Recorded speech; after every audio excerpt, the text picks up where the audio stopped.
हमारे काका स्वर्गीय बलिराम जी यादव, उनका सपना था कि उन्होंने जितने झोपड़पट्टी बनाई है शासन ने उसको टैक्स पाउच लगाना चाहिए, फोटो पास देना चाहिए। मुझे इस बात का दुख होता है कि आज हमारे साथ नहीं है, लेकिन इस दुख को भी हम एक सुख में बदलने का काम हमारी महाराष्ट्र गवर्नमेंट ने किया है। विलासराव जी जब मुख्यमंत्री थे, मैं आमदार था, तो हमारी जो 98 तक के पहले की जो झोपड़पट्टियां थी उनको गवर्नमेंट ने फोटो पास बनाने का ऐलान किया है और वो काम नगर परिषद की तरफ से जल्द होने वाला है। तो मैंने भाषण में भी कहा था कि जब भी ये इश्यू होगा तब बलिराम भैया का फोटो लग के ये इश्यू होना चाहिए, क्योंकि उनका सपना था ये। आज अभय जी यादव को मैं कहता हूँ कि आप हमारे भाई है, आप हमारे स्नेही है। चलो हमारे से भी कभी भूल होती है, चलो कहीं तुमसे भी भूल होती है, आज हम आप हमारे साथ है, हमारी शहर में ताकत बढ़ाई है, उसके लिए मैं अपने दिल से आपको शुक्रगुजार करता हूँ। मी अभय कुमार बलिराम यादव, सचिव शहर झोपडपट्टी युनियन जालना।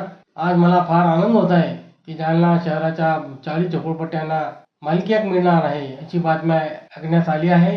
राज्याचे महसूल मंत्री चंद्रशेखर बावनकुळे साहेब यांनी मंजुरी दिली आहे असे कळाले आहे आणि लवकरात लवकर याचा जीआर निघावा, जीआर निघून त्यावर अंमलबजावणी व्हावी। जीआर निघाल्यानंतर त्याला संरक्षण करण्यासाठी निधी उपलब्ध करून द्यावा। सर्वेक्षण झाल्यानंतर सर्व झोपडपट्ट्यांना लवकरात लवकर पीआर कार्ड द्यावे। महानगरपालिका निवडणूक आली म्हणून हे जुमला झाला नाही पाहिजे, जशी आश्वासने दिली तशी पाळली पाहिजे अशी एक माझी विनंती आहे। जालन्याचे आमदार अर्जुनराजे खोतकर, भाजपाचे माजी आमदार कैलास गोरंट्याल व ज्यांनी ज्यांनी यासाठी प्रयत्न केले आता सर्वांचे मी मनापासून आभार मानेल।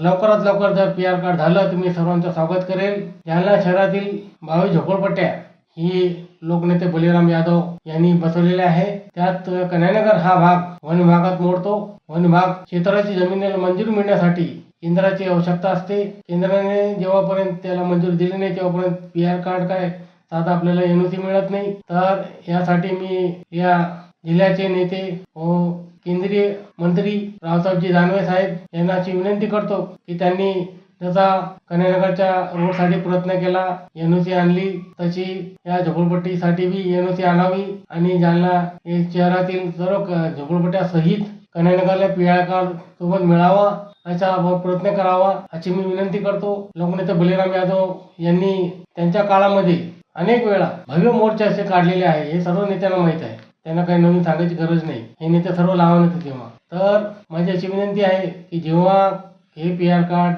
देण्याची प्रक्रिया चालू होईल तेव्हा त्यांच्या लोकनेता बलिराम यादवचा फोटो समोर ठेवून सर्वांना पीआर कार्ड द्यावा, याचं त्यांचे स्वप्न होते, ते स्वप्न पूर्तीकडे जात आहे असं मला वाटतं। मी पुन्हा सर्वांचे एकदा आभार मानेल। लवकरात लवकर पीआर कार्ड द्यावे। जालना